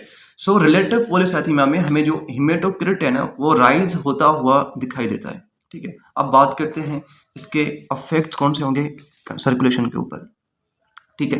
तो इंक्रीज्ड हिमेटोक्रिट, जिसकी वजह से ब्लड विस्कोसिटी वो राइज कर जाएगी, ब्लड विस्कोसिटी ऑब्वियसली राइज कर जाएगी, बिकॉज जो प्लाज्मा पोर्शन है, वाटरी पोर्शन है, वो लूज हो गया। जब वो लूज हो गया तो विस्कोसिटी बढ़ गई, ठीक है। तो विस्कस ब्लड वाली कंडीशन होगी, स्लगिश फ्लो होगा, इंक्रीज्ड रेजिस्टेंस होगी, इंक्रीज्ड वर्कलोड ऑन हार्ट, ठीक है। सीवियर केसेस में क्या हो सकता है, थ्रोम्बोसिस भी हो सकती है, मायोकार्डियल इन्फेक्शन भी हो सकता है, हाइपरटेंशन भी हो सकता है, ठीक है। जैसे समरी। उसके बाद अब हम पढ़ते हैं about the next topic, that is a haemostasis. अच्छा देखिए, हीमोस्टेसिस क्या है, this is the process that prevents the blood loss after vascular injury by forming a clot at the site of damage, ठीक है। एक ऐसा प्रोसेस जिसके जरिए बेसिकली क्या होगा कि जो हमारा ब्लड लॉस है ना उसको प्रिवेंट किया जाएगा, ब्लड लॉस को प्रिवेंट किया जाएगा आफ्टर द वेस्कुलर इंजरी। जब हमारी किसी भी ब्लड वेजल्स के अंदर इंजरी हो जाएगी, ठीक है, तो ब्लड फ्लो को प्रिवेंट करना, ब्लड लॉस को, sorry not a flow, blood loss को प्रिवेंट करना, जिस प्रोसेस का काम है दैट इज बेसिकली हीमोस्टेसिस। तो ये बेसिकली क्या करेगा, ब्लड की क्लॉटिंग वगैरह करवाएगा। अब देखें आपने पढ़ा होगा blood coagulation, blood blood coagulation, ठीक है। एंड साथ में यहाँ पे मैंने आपको बताया अबाउट हीमोस्टेसिस, हीमोस्टेसिस, ठीक है। अब देखिए कोआगुलेशन एंड हीमोस्टेसिस में क्या डिफरेंस है, याद रखना जो हीमोस्टेसिस है ना, हीमोस्टेसिस इसमें क्या हो रहा है कि ब्लड लॉस को प्रिवेंट किया जा रहा है, ठीक है, by a forming clot at the site of damage, ठीक है। बट कोआगुलेशन जो है ना, कोआगुलेशन इसका एक स्टेप है, ये इसका स्टेप है, एंड जो हीमोस्टेसिस है this is a complete process, this is a complete process of 3 to 4 steps. ये कंप्लीट प्रोसेस है, ये इसका एक स्टेप है। तो कभी भी आपने कोआगुलेशन एंड हीमोस्टेसिस के अंदर कंफ्यूज नहीं होना। ऐसा नहीं बोलना कि सर बेसिकली हीमोस्टेसिस है and coagulation both are the same things, no. Haemostasis is a complete process, क्या बोला, haemostasis is a complete process, but the blood coagulation is its part, ये इसका एक पार्ट है, ये इसका एक स्टेप है, ठीक है। अच्छा, सो हेमोस्टेसिस क्या है? दिस इज अ प्रोसेस जिसकी वजह से क्या होगा कि ब्लड लॉस को हम प्रिवेंट करते हैं, ठीक है, at the site of damage, ठीक है। अब बात करते हैं about the stages of haemostasis. Haemostasis की कौन सी स्टेजेस है? नंबर 1 इज वेस्कुलर कंस्ट्रक्शन, ठीक है। वेस्कुलर कंस्ट्रक्शन में क्या होगा कि नैरोइंग की जाती है इंजर्ड वेसल की, ठीक है। जब इसकी नैरोइंग की जाएगी तो ऑब्वियसली क्या होगा कि जो ब्लड फ्लो है ना ये रिड्यूस हो जाएगा। So this is the first step of haemostasis कि हम वेस्कुलर कंस्ट्रक्शन करवाते हैं, मीन जो हमारे इंजर्ड ब्लड वेसल है इसकी नैरोइंग करवाएंगे, इसका बेसिकली जो वॉल्यूम है वो कम कराएंगे, ठीक है। तो अल्टीमेटली जो ब्लड फ्लो है वो रिड्यूस हो जाएगा। So this is known as vascular construction. And ये जो हम वेस्कुलर कंस्ट्रक्शन करवाते हैं ये किसकी वजह से करवाते हैं? By the help of local myogenic spasm, endothelin and thromboxane A2, ठीक है। अच्छा, लोकल मायोजेनिक स्पैज्म क्या है? 1 मिनट। जो हमारा लोकल मायोजेनिक स्पैज्म है इसमें क्या होता है, जो हमारी इंजर्ड वेजल है इसके सराउंडिंग में जो मसल होगी ना, इसके सराउंडिंग में जो बेसिकली मसल होगी वो मसल क्या करेगी? कंटिन्यूअसली कॉन्ट्रैक्ट एंड रिलैक्स करेगी, कॉन्ट्रैक्ट एंड रिलैक्स करेगी। इससे क्या होगा कि बेसिकली जो हमारी इंजर्ड वेजल है ना, इंजर्ड वेजल वो स्टेबलाइज हो जाएगी। ये चीज़ आपने फील की होगी, जब भी आपको इंजरी हुई होगी ना तो आपको उसके सराउंडिंग जो मसल्स है ना उसकी कॉन्ट्रैक्शन बहुत धीमी धीमी सी कॉन्ट्रैक्शन आपको फील होती है, ठीक है। नॉर्मली स्मॉल इंजरी में भी होती है। This is known as local myogenic spasm. इससे क्या होगा कि जो बेसिकली ब्लड वेजल्स इंजर्ड होंगी इसके सराउंडिंग वाली मसल्स उसको कॉन्ट्रैक्ट एंड रिलैक्स करके उसको स्टेबलाइज करेंगी, जिससे क्या होगा कि ब्लड लॉस कुछ प्रिवेंट हो जाएगा। उसके बाद एंडोथेलिन क्या है? एंडोथेलिन बेसिकली एक हार्मोन है, ये एक हार्मोन है। That hormone is a basically powerful vasoconstrictor, powerful vaso powerful vasoconstrictor जो बेसिकली प्रोड्यूस होता है एंडोथेलियल सेल्स से। ये प्रोड्यूस होता है endothelial cells of blood vessels. जो ब्लड वेसल्स के एंडोथेलियल सेल्स हैं इससे ये एंडोथेलिन प्रोड्यूस होता है, वो is a powerful vasoconstrictor, ठीक है, जो ब्लड वेसल्स की नैरोइंग करवाएगा एंड अल्टीमेटली जो ब्लड लॉस है वो कुछ एक्सटेंट तक प्रिवेंट होगा। उसके बाद जो थ्रोम्बोक्सिन A2 है ये बेसिकली प्रोड्यूस होता है थ्रोम्बोसाइट से, थ्रोम्बोसाइट से, ठीक है। एंड ये बेसिकली क्या करता है, इसके दो मेन फंक्शंस हैं, एक तो ब्लड कोआगुलेशन में हेल्प करता है एंड साथ में नैरोइंग ऑफ ब्लड वेसल्स के अंदर, साथ में इसका दूसरा काम है नैरोइंग ऑफ ब्लड वेसल, ठीक है। So that was the first step, that was basically vascular construction, ठीक है। उसके बाद हम बात करते हैं अबाउट प्लेटिलेट प्लग फॉर्मेशन, ठीक है। अच्छा, प्लेटिलेट प्लग फॉर्मेशन में क्या होगा कि जो हमारे थ्रोम्बोसाइट्स होंगे या प्लेटिलेट्स होंगे they adhere to exposed collagen via von Willebrand factor, ठीक है। वो जो थ्रोम्बोसाइट्स होंगे ना वो उस इंजर्ड एरिया पे आके अटैच होंगे, ठीक है, with the help of wild brain factor. अच्छा, वाइल्ड ब्रेन फैक्टर क्या है कि ये एक ऐसा मॉलिक्यूल है जो बेसिकली क्या करता है, उस प्लेटिलेट्स को इंजर्ड साइट पे अटैच करवाता है। अगर ये वाइल्ड ब्रेन फैक्टर ना हो, क्या बोला मैंने, अगर ये वाइल्ड ब्रेन फैक्टर ना होता तो प्लेटिलेट्स जो है ना वो आके यहाँ पे अटैच नहीं हो सकते, इनकी अटैचमेंट, इनकी एडहेजन मुमकिन नहीं होती। तो इनकी जो एडहेजन है, इनकी जो अटैचमेंट है on the exposed collagen or damage site, it is because of this Willebrand factor.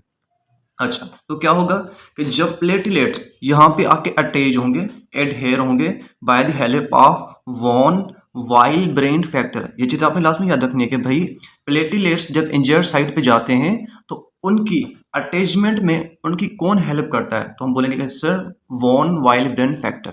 अच्छा, जब प्लेटिलेट्स एक्टिवेट होंगी तो वो रिलीज करेंगी एडीपी, थ्रोम्बोक्सिन A2, सेरोटोनिन, जिसकी वजह से क्या होता है कि रिक्रूट मोर प्लेटिलेट्स, ठीक है, जिसकी वजह से ज़्यादा प्लेटलेट्स वहाँ पे आके अटैच हो जाएंगे। Temporary platelet plug seals small vascular injuries, जो बेसिकली प्लेटलेट्स का प्लग होगा वो बंद करेगा किसको, स्मॉल वेस्कुलर इंजरीज को। उसके बाद क्या होगा कि ब्लड की कोआगुलेशन होगी, ठीक है।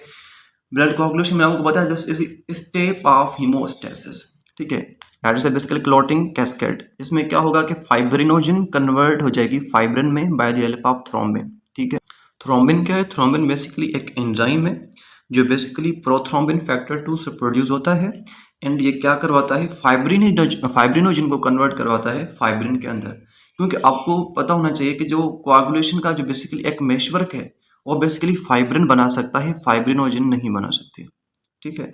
तो जो फाइब्रिन मेशवर्क है that stabilise the platelet plug and form definitive clot, ठीक है। उसके बाद clot retraction and repair, platelets contract करेंगे, ठीक है, जिसकी वजह से क्लॉट जो है वो श्रिंक हो जाएगा, एजेस ऑफ वेजल वो एक दूसरे के करीब आ जाएंगे, प्लेटलेट्स रिलीज करेंगे platelets drive in growth factor, जिसकी वजह से टिश्यू रिपेयर हो जाएगा।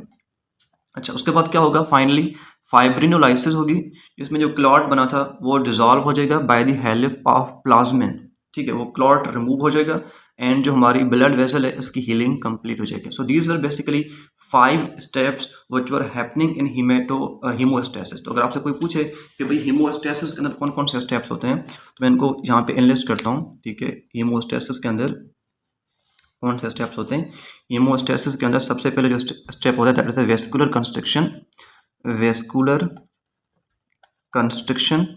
आपने ये स्टेप लाजमी याद रखने हैं for you can say auspice as it is short question, ठीक है। साथ में जब वेस्कुलर फॉर्मेट कंस्ट्रक्शन होगी तो उसके बाद प्लेटिलेट प्लग फॉर्म होगा, प्लेटिलेट का प्लग या नेटवर्क फॉर्म होगा, वो प्लेटलेट्स आके यहाँ पे इंजर्ड साइड पे अटैच होंगे।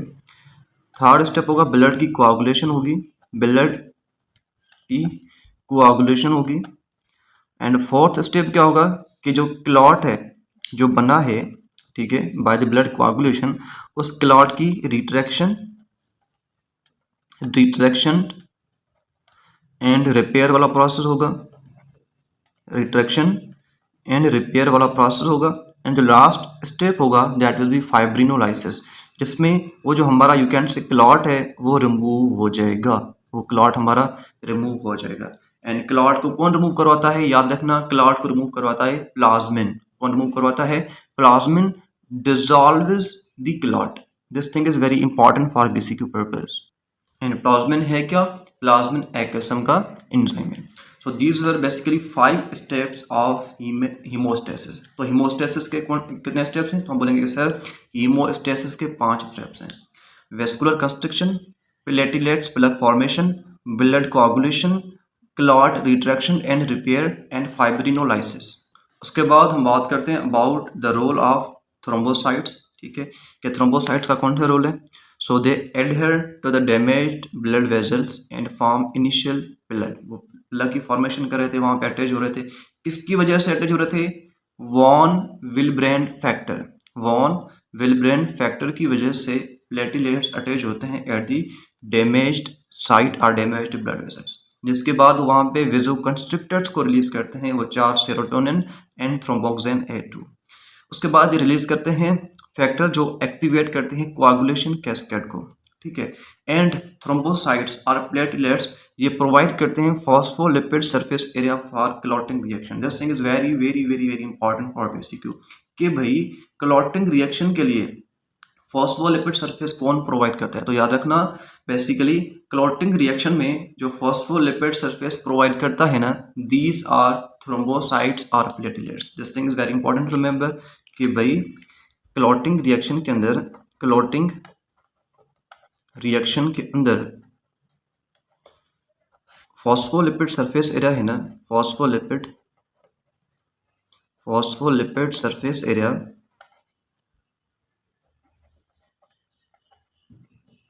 फॉस्फोलिपिड सरफेस एरिया वो कौन प्रोवाइड करता है, वो प्लेटलेट्स प्रोवाइड करते हैं। This thing is very important for BCQ, जो आपने लाजमी याद रखना है, ठीक हो गया। उसके बाद ये रिलीज करता है ग्रोथ फैक्टर्स को, जो बेसिकली ब्लड वेजल्स की अगेन रिपेयरिंग करवाता है, ग्रोथ करवाता है, ठीक है। So that was all about haemostasis. अभी हम नेक्स्ट टॉपिक की तरफ जा रहे हैं, that is basically clotting cascade. अच्छा, तो अभी देखें अबाउट क्लॉटिंग कैस्केड। ठीक है, क्लॉटिंग कैस्केड बेसिकली क्या है? This is the basically the process of blood coagulation. ठीक है, ये ब्लड कोआगुलेशन वाला प्रोसेस है। इसमें क्या होता है कि बेसिकली ब्लड को क्लॉट किया जाता है। एंड किस तरह से क्लॉट किया जाता है कि जो हमारे क्लॉटिंग फैक्टर्स हैं ना, वो बेसिकली इनएक्टिव स्टेट में होते हैं। तो हम बेसिकली उनको एक्टिव करते हैं। उनको हम क्या करते हैं? एक्टिव करते हैं with the help of some specific enzyme. And at the end क्या होता है कि बेसिकली क्लॉट की फॉर्मेशन होती है। ठीक है, एट द एंड क्या होता है? क्लॉट की फॉर्मेशन होती है। तो क्लॉटिंग कैस्केड बेसिकली एक चेन लाइक रिएक्शन है। इसमें क्या होगा कि जो हमारे इनएक्टिव क्लॉटिंग फैक्टर्स होते हैं उनको एक्टिव किया जाता है बाय द एंजाइमेटिकली। ठीक है, एंड ये जो बेसिकली प्रोसेस होता है ये स्टेप बाय स्टेप प्रोसेस होता है। अच्छा, एट द एंड क्या बनना है? एट द एंड बेसिकली हमारे पास क्लॉट की फॉर्मेशन होगी एंड जो बेसिकली हमारी फाइब्रिनोजन है वो कन्वर्ट हो जाएगी फाइब्रिन के अंदर। ठीक है, अच्छा अब देखें ये जो क्लॉट की फॉर्मेशन होती है, ठीक है, ये क्लॉट की फॉर्मेशन होती है, इसके दो पाथवेज होते हैं। इसके दो पाथवेज होते हैं। एक होता है एक्सट्रिंसिक पाथवे। ठीक है, अच्छा दो पाथवेज नहीं होती बल्कि तीन पाथवेज होते हैं। दूसरा होता है intrinsic pathway and third one होता है common pathway. So there are three pathways of clotting cascade. कौन कौन से? Extrinsic pathway, intrinsic pathway and साथ में कॉमन पाथवे। अच्छा, जो एक्सट्रिंसिक पाथवे है ना, it is triggered by tissue trauma. यह चीज़ आपने लाजमी याद रखनी है कि जो हमारा एक्सट्रिंसिक पाथवे है ये तब एक्टिवेट होता है जब किसी टिश्यू का ट्रामा होता है, टिश्यू की कोई इंजरी होती है। ठीक है, तो जब किसी टिश्यू का ट्रामा होता है, इंजरी होती है, तो क्या होता है कि वो जो डैमेज्ड टिश्यू है ना, वो रिलीज करता है टिश्यू फैक्टर को। किसको रिलीज करता है? वो बेसिकली रिलीज करता है टिश्यू फैक्टर को। ठीक है, अच्छा उसके बाद there is a word thromboplastin. Thromboplastin basically एक लेबोरेटरिकल टर्म है which is used for tissue factor. ठीक है, ये हमारी कोई बॉडी में प्रेजेंट नहीं होता, ये लेबोरेटरी में प्रेजेंट होता है। ठीक है, अच्छा होता क्या है यहाँ पे? बेसिकली ये होता है कि जो टिश्यू फैक्टर है ना, इन एक्सटेंसिक पाथवेज में ये होता है कि जो टिश्यू फैक्टर है वो बेसिकली मिलता है फैक्टर 7 के साथ एंड साथ में कैल्शियम के साथ। एंड अल्टीमेटली वो एक्टिवेट करते हैं किसको? फैक्टर 10 को। किसको एक्टिवेट करते हैं? फैक्टर 10 को। अच्छा, ये चीज़ आपने लाजमी याद रखनी है कि एक्सट्रिंसिक पाथवे हो या इंट्रिंसिक पाथवे, अल्टीमेटली हमने एक्टिवेट करना होता है फैक्टर 10 को। किसको एक्टिवेट करना होता है? फैक्टर 10 को। बिकॉज देखें क्लॉटिंग कैस्केड में हमारा यू कैन से गोल क्या होता है? हमारा गोल ये होता है कि हमने बेसिकली फाइब्रिन का एक मेशवर्क बनाना है, नेटवर्क बनाना है ऑन आवर डैमेज साइड। जहाँ पे हमारा डैमेज हुआ है ना, उस डैमेज साइड के ऊपर हमने एक फाइब्रिन नेटवर्क बनाना है। उस फाइब्रिन नेटवर्क वो बेसिकली कैसे बनेगा? वो बेसिकली बनेगा फाइब्रिनोजिन से। कैसे बनेगा? फाइब्रिनोजिन से बनेगा। अच्छा, अब फाइब्रिनोजिन डायरेक्ट तो फाइब्रिन में कन्वर्ट नहीं होगी ना, तो फाइब्रिनोजिन को फाइब्रिन में कन्वर्ट करने के लिए हमें रिक्वायर्ड होता है थ्रोम्बिन। क्या रिक्वायर्ड होता है? थ्रोम्बिन। अच्छा, एंड हमें नॉर्मल स्टेट पे ये थ्रोम्बिन अवेलेबल नहीं होता।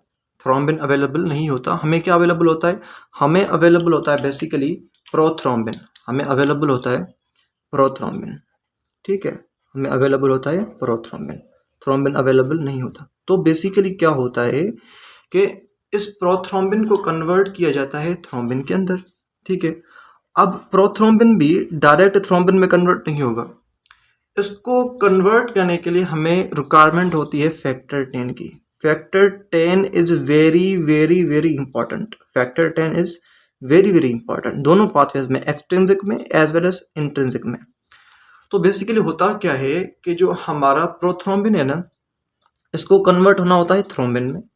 एंड प्रोथ्रोम्बिन डायरेक्ट थ्रोम्बिन में इससे कन्वर्ट नहीं होगा। उसकी डिमांड है कि भाई मुझे फैक्टर 10 चाहिए। जब फैक्टर 10 एक्टिवेट होता है तो वो प्रोथ्रोम्बिन को थ्रोम्बिन में कन्वर्ट कर देगा।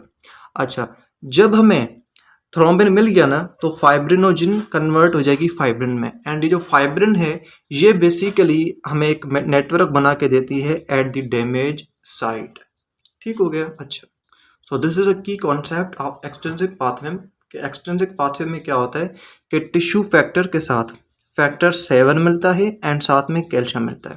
Factor 7 and tissue factor and साथ में कैल्शियम, ये तीनों चीज़ें मिलके फैक्टर 10 को एक्टिवेट करते हैं। तो अगर आपसे बीसीक्यू में पूछा जाए कि भाई एक्सट्रिंसिक पाथवे के अंदर फैक्टर 10 को एक्टिवेट कौन करता है, उसके लिए हमें क्या रिक्वायरमेंट है, तो बोलेंगे कि सर फैक्टर 10 को एक्टिवेट करने के लिए हमें टिश्यू फैक्टर साथ में फैक्टर 7 एंड साथ में कैल्शियम की नीड होती है। अच्छा, उसके बाद एक चीज़ आपने लाजमी याद रखनी है कि जो हमारा एक्सट्रिंसिक पाथवे है ना, this is the fast pathway, this is the fast pathway and this process is completed in almost seconds. अच्छा, उसके बाद एक क्वेश्चन नॉर्मली वाइवा में पूछा जाता है कि भाई why the extrinsic pathway is a fast pathway as compare to intrinsic. Intrinsic के कंपैरिजन में हमारा एक्सट्रिंसिक पाथवे क्यों फास्ट है? इसका रीज़न ये है कि बिकॉज ये जो पाथवे है ना ये सिर्फ 2 स्टेप्स में कंप्लीट होता है। ये सिर्फ 2 स्टेप्स में कंप्लीट होता है, जिसकी वजह से ये फास्टेस्ट है। क्या होगा कि भाई सब मतलब कि टिश्यू फैक्टर जो है ना ये फैक्टर 7 के साथ मिलेगा एंड साथ में कैल्शियम के साथ मिलेगा एंड डायरेक्टली हमारा जो है ना फैक्टर 10 जो है वो बेसिकली एक्टिवेट हो जाएगा। This is a shorter process, that's why it is a more efficient as well as fast pathway. ठीक हो गया। अच्छा, बस आपने ये चीज़ लाजमी याद रखनी है कि बेसिकली क्लॉटिंग कैस्केड का अल्टीमेट गोल ये होता है कि हमने फाइब्रिनोजिन को कन्वर्ट करना होता है किसमें, फाइब्रिन के अंदर, ताकि हमें एक नेटवर्क मिल जाए एट अ डैमेज्ड साइट। अच्छा, उसके बाद देखें there is a intrinsic pathway. ठीक है, इंट्रिंसिक पाथवे बेसिकली ये कब एक्टिवेट होता है? देखें, अगर हमारी ब्लड वेसल जो है ना, अगर हमारी ब्लड वेसल वो डैमेज हो जाए, अगर हमारी ब्लड वेसल डैमेज हो जाए एंड हमारे ब्लड वेसल के अंदर जो एंडोथेलम है वो एक्सपोज्ड हो जाए, वो बेसिकली एक्सपोज्ड हो जाए, तो अब ब्लड की रिस्पॉन्सिबिलिटी है वो जो हमारी यू कैन से एंडोथेलम के ऊपर जो हमारी कोलेजन है वो एक्सपोज्ड हो गई है, तो वहाँ पे बेसिकली क्या करना है, हमें क्लॉट की फॉर्मेशन करनी है। ठीक है, क्लॉट की फॉर्मेशन करनी है। तो अब यही होगा कि हमारे जो इनएक्टिव क्लॉटिंग फैक्टर्स हैं, इनएक्टिव क्लॉटिंग फैक्टर्स हैं वो एक्टिव होते जाएंगे एंड अल्टीमेटली क्लॉट की फॉर्मेशन करेंगे। ठीक है, and this is known as intrinsic pathway. This is known as intrinsic pathway. So this pathway is triggered by contact of blood with exposed collagen in damaged endothelium. अगर कोई हमारी blood vessel की endothelium damaged हो चुकी है and वहाँ पे collagen exposed हो चुकी है, तो फिर क्या होगा कि बेसिकली हमारा जो इंट्रिंसिक पाथवे है वो एक्टिव हो जाएगा। ठीक है, सबसे पहले वो जो हमारी कोलेजन एक्सपोज्ड हुई है, ठीक है, एंडोथेलियम की डैमेज होने की वजह से जो हमारी कोलेजन एक्सपोज्ड हुई है ना, तो सबसे पहले इस कोलेजन पे आके कौन चिपकता है? फैक्टर 12। फैक्टर 12 सबसे पहले फैक्टर 12 आएगा एंड यहाँ पे चिपक जाएगा। ठीक है, जब हमारा फैक्टर 12 यहाँ पे चिपक जाएगा ना, तो वहाँ पे फिर फैक्टर नंबर 11 आ जाएगा, वो एक्टिव हो जाएगा। फैक्टर नंबर 11 चिपकेगा एंड वो फिर एक्टिवेट करेगा फैक्टर नंबर 9 को। फैक्टर नंबर 9 एक्टिवेट करेगा फैक्टर नंबर 8 को। ठीक है, एंड जब ये सारे फैक्टर्स एक कैस्केड में एक्टिव हो जाएंगे ना, तो अल्टीमेटली हमारा जो फैक्टर नंबर 10 है इसकी एक्टिवेशन हो जाएगी। क्योंकि मैंने आपको पहले भी बताया था कि एक्सट्रिंसिक पाथवे हो या इंट्रिंसिक पाथवे हो, हमारा अल्टीमेट गोल यही होता है कि हमने फैक्टर नंबर 10 को एक्टिव करना है, बिकॉज यही वो फैक्टर है जो बेसिकली क्या करेगा, जो बेसिकली फाइब्रिन की जो मैशवर्क है उसकी बनाने में हेल्प करेगा। ठीक है, तो सबसे पहले क्या हुआ, फैक्टर नंबर 12 आया वो चिपक गया, ठीक है, उसने एक्टिव किया किसको, फैक्टर नंबर 11 को, 11 ने किसको एक्टिव किया, फैक्टर नंबर 9 को, 9 ने किसको किया, फैक्टर नंबर 8 को। मीन्स आपने सीक्वेंस याद रखनी है, ये सीक्वेंस बीसीक्यू में आ सकती है। सबसे पहले फैक्टर नंबर 12 आपने इनको रोमन्स नंबर में लिखना है, ठीक है, रोमन्स में लिखना है। फैक्टर नंबर 12 उसने एक्टिवेट किया फैक्टर नंबर 11 को, ठीक है, बीच में आपने फैक्टर नंबर 10 को छोड़ देना है, ठीक है, फिर फैक्टर नंबर 9 एक्टिव होगा। जब 9 एक्टिव होगा देन हमारा फैक्टर नंबर 8 एक्टिव होगा, ठीक है। जब ये सारे यू कैन से एक्टिव हो जाएंगे ना, तो अल्टीमेटली हमारा फैक्टर नंबर 10 जो है ये एक्टिव हो जाएगा। यहाँ पे कैल्शियम का भी रोल है।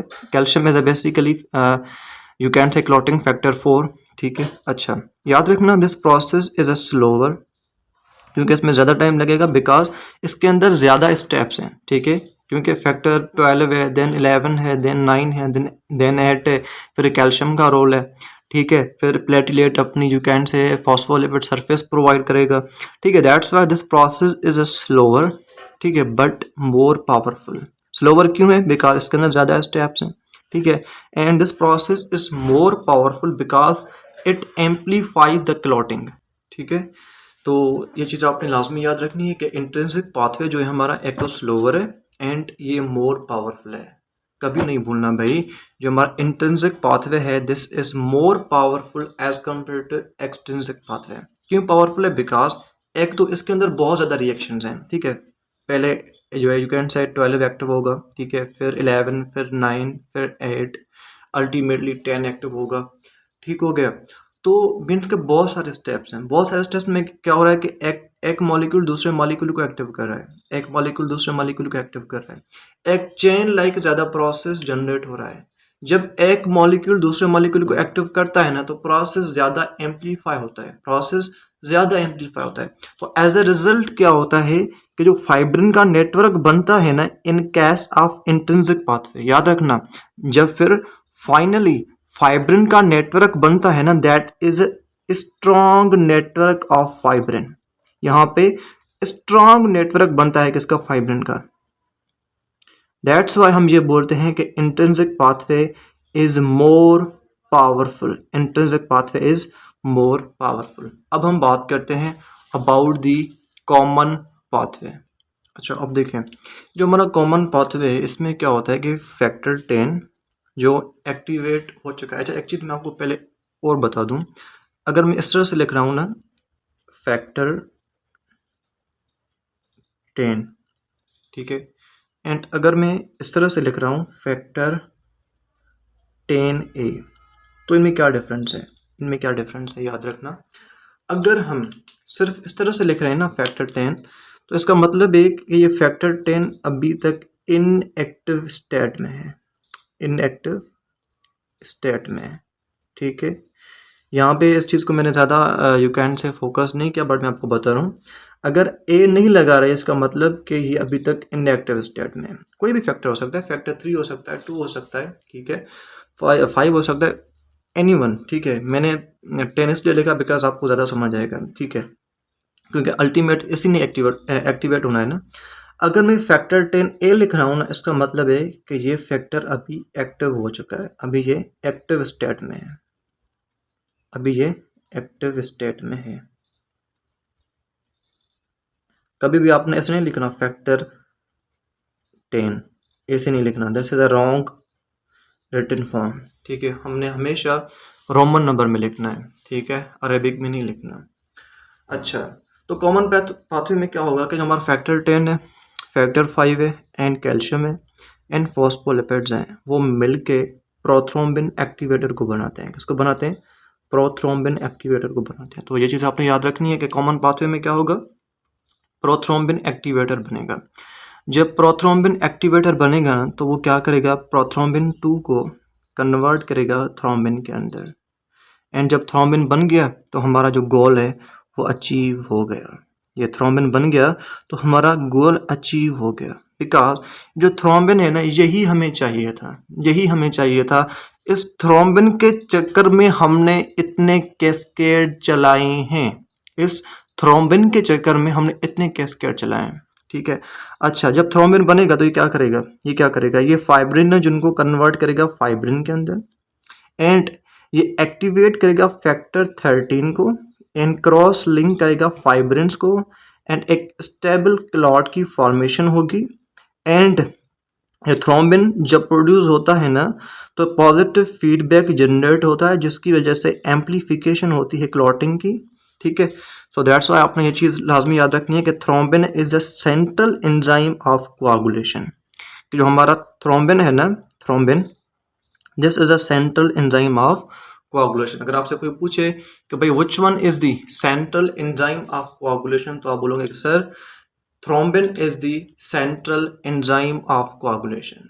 अगर आपसे कोई पूछे कि भाई extrinsic pathway and intrinsic pathway दोनों का गोल क्या होता है, कौन से फैक्टर को एक्टिवेट करना, तो आप बोलोगे कि सर दोनों पाथवेज का एक ही गोल होता है, फैक्टर नंबर 10 को एक्टिवेट करना। अगर आपसे कोई पूछे extrinsic pathway and intrinsic pathway दोनों में से फास्टेस्ट कौन सा है, तो आप बोलोगे सर एक्सट्रिंसिक पाथवे छोटा है जिसकी वजह से ये फास्ट है, इंट्रिंसिक पाथवे थोड़ा सा स्लो है, इट टेक्स सम मिनट्स। ठीक हो गया।